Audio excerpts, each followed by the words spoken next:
So good morning everybody, welcome for our lesson today, and we are starting official revision today. We finished with the syllabus, so we want to start our revision today. So we shall start topically. That is topic 1 across all the way from standard 4 to class 8. So the first topic is physical environment. Then under physical environment we shall look at the map. So that's what you are going to look at. So map is a representation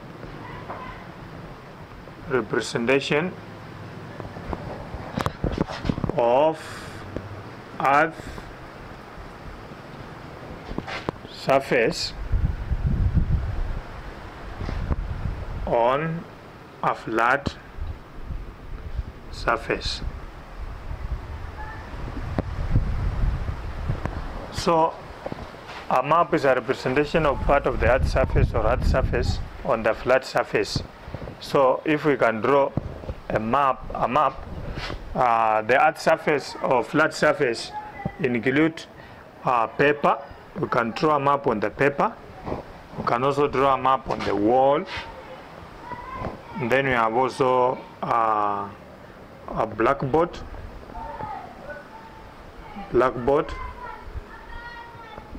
Like that. So these are some of the flat surfaces that we can represent part of the Earth surface. That is now what we call the map. Now, for example, I may draw my map here. This is a map. And then this is Garissa area. So Garissa area is here. So we are representing this map here. Now, then also I can do this. This is my river on the map, like this. This is the kettle tip. Then we have PP. We have something like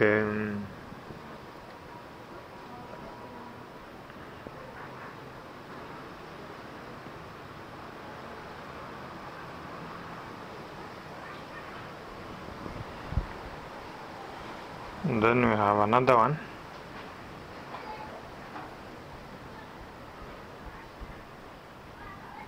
Yeah, so this is just part of the map we are talking about.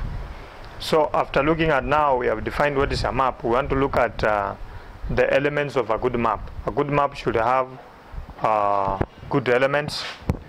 So elements of a good map.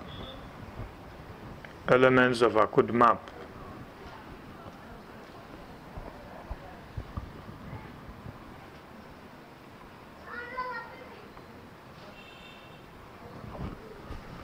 Elements of a good map. Elements of a good map. So number 1, a good map should have what you call the key. When you go below your map, you'll find something like this. For example, when I look at this map here, I cannot know what is this, what is this, what is this, what is this, and what is this. But when I come to the key, so you'll come here, you will be told the key. Then you come, this one, see here, so you'll be told this is T. So when I come to the key, I will know this is T. Then this one, I don't know what it is, but when you come to the key, you will be told this is a police post. Like that. Then this one, maybe you can be told this one is a quarry, meaning there is mining on this map. So quarry. Then this one, you draw something like this here. So I don't know what is this, but when I come here, I will be told this is a mosque. Then meaning these people in this Garissa area, it means they are Muslims. Then this one, CD, I don't know what it is, but when you come to the key CD, you will be told this is cattle dip. So it means these people here, they are pastoralists. They keep animals, especially the beef animals. You'll find them, they are here. So the element of a map, number one, we are talking about the key, and I've given an example of the key here. So you'll find the key here, then you can be able to interpret it, the symbols on the map. And it's very important for any learner, when you want to get marks on the map, you must go back to the key, because it's only the key that will tell you what is represented on the map. So at the end of the day, you can score some good marks. So don't assume. Then always don't assume that this is a quarry. Maybe the key is giving something else, then you are talking about the quarry.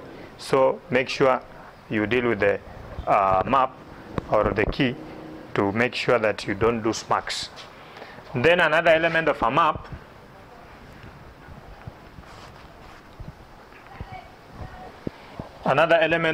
so number one, you have said is key. Then number two, we have what you call frame. A good map is well framed. So when you talk about frame, then we are looking at this border. Frame is what we call the border. This one, this all the way that surrounds the map. This one, this is what we call the border. So, or a frame. They tell us where the map is reaching. For example, the map is from here to here, like that, Garissa area, and so on. So this is what we call the frame. It is also here. I was just giving an example. It's here. That is a map.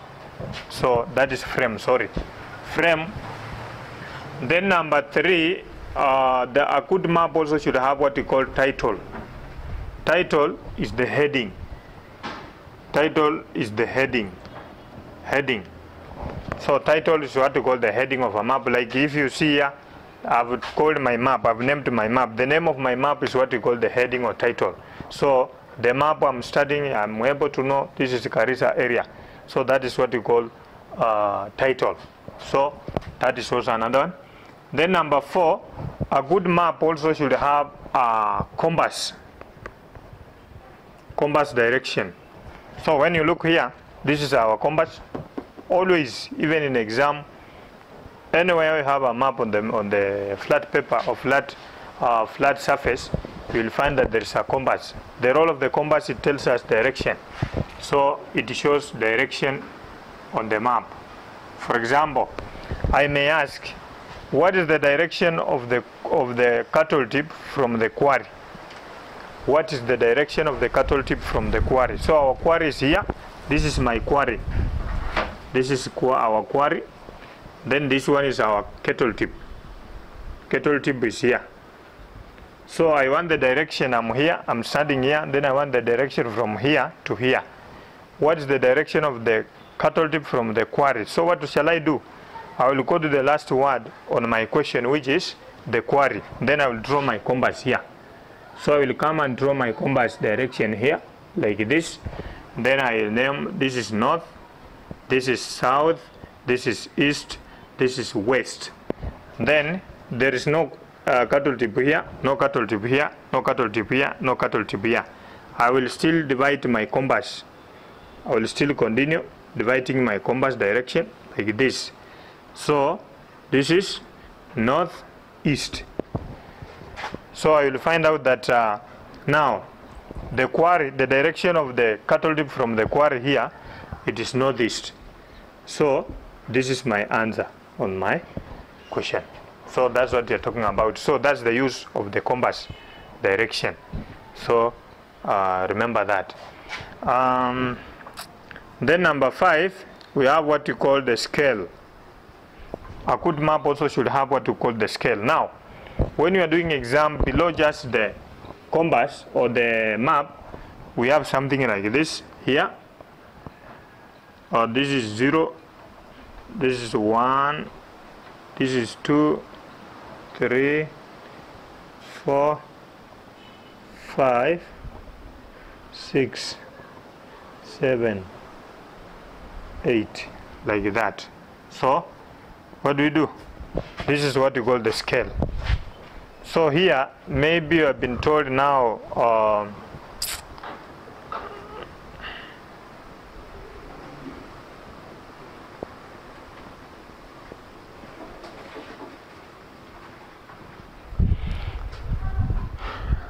These are roads on the map.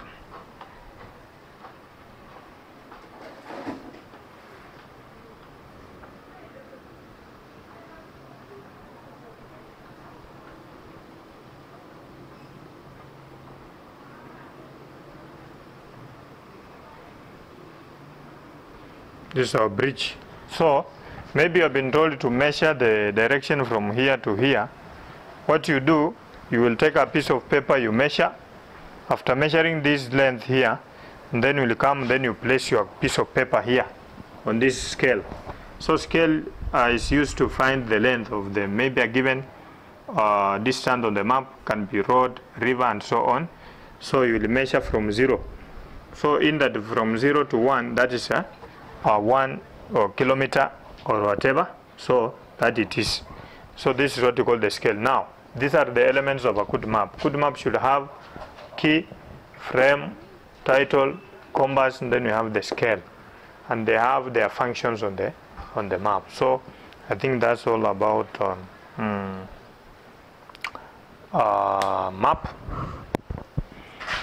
map. And then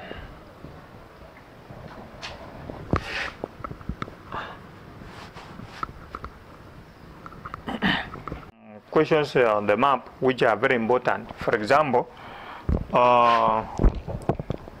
let us talk about what we call, we have what we call economic activities on the map, economic activities. And then we have also what we call sloping of the land.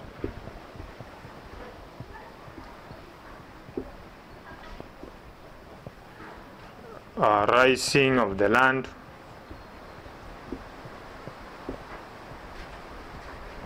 And then we have also what we call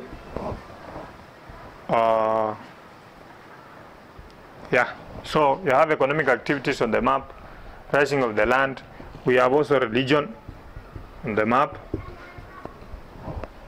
Then we have so let us start with this one. So economic activities. This one is what the people engage in every day to earn a living. What somebody does to earn a living, and that's what you call an economic activity. Now you'll be given a map, then you asked about the economic activities. So number one, economic activity number one, we have what you call tourism. Tourism is an economic activity because we say tourism is very important in any given country or any given place, because they attract tourists and then they earn what we call foreign exchange. So this is very important. Now, how shall we know that our map has tourist activities? So we shall see what we call the national parks. So when you see the national parks, then we have also chem parks or reserves. National parks and game reserves, we have wildlife. And when you talk about wildlife, then we are talking about the animals like lion, elephants, cheetah, and so on. They attract tourists. So tourism is indicated by national parks, national reserves. Then we have even what we call the museum. We say that the museum is a place where we keep what we call the artifacts. And we say artifacts are remains of tools and weapons which was used by man in early years ago. So then we say that the museum also attracts tourists. But we say this, we mainly keep artifacts in the museum mainly to remember the culture of the people of a given community. For example, if we go in a given museum here and then we find there is what we call a hoe. Hoe was a small djembe like this one. This was a djembe, which was used in traditional African society by especially the Bantu communities for digging. So when you go to a community or anywhere and then a place, then we find we have a hoe in the museum, then automatically we shall know the culture of these people, that they were farmers. So that's the main reason for artifacts in the museum. Then when we go to the museum, then we find something like arrows and spears. Automatically we shall know that these people, they were hunters because they used to hunt. So the museum attracts tourists, but now the main importance of the reason why artifacts are kept there, we have said they tell us about the culture of a given community in that place. So museum, you'll also find it also attract tourists. And then we have also the other thing that on the map that show there's tourists, we have what you call the resorts. Resorts are places where people go to enjoy themselves over the holidays and so on. And tourists like such things. So that is about tourism as an economic activity on the map. Another economic activity, we have farming. Farming is also called agriculture. Agriculture. And we say it agriculture or farming is planting of crops, and keeping of what? Livestock. Keeping of livestock. And when we talk about livestock, and then we are talking about animals like cow, donkey, then we have sheep and so on. So that's what we call agriculture. And then we are saying, how shall we know that there is farming on the map? Number one, we shall see cash crops. Cash crops include coffee, pyrethrum, you have tea, sugarcane, and so on. So when you see the cash crops on the map, then it means there is farming on the map. Then we have also food or subsistence crops. Subsistence crops are called food crops, e.g. maize, beans. Then we have also rice. Rice is also called paddy. So this one means there is farming on the map. So that it is. Then also you will see something like a cattle tip. Cattle tip are places where we take our beef animals to be treated from pests like ticks and so on. So when you see a cattle tip, it means there is farming, animal farming on this map. Then when you see also we have what you call the ranges. Ranch is a large piece of land where we keep beef animals. So it's called a ranch. So when you see this, and then it means we have animal keeping on the map. That is also agriculture. Then we have also what we call veterinary offices. Veterinary offices. Veterinary are doctors who treat sick animals like dog, cattle, and so on. So when you see this, it means there is. And then we have also what we call the slaughterhouses. Slaughterhouses. Slaughterhouses, it means there is beef farming here. Beef farming is on here. Then we also have what we call the grass. When you see grass on the map, then it means we have farmers who keep cattle here. So all these combine of agriculture. But when you look at this, we can also call it pastoralism. Pastoralism is keeping of livestock, especially the beef animals. We call it pastoralism, keeping of livestock, and the beef animals. I think that's all. We shall continue. We are just still on the map. We have very many things there. We shall continue. Thank you.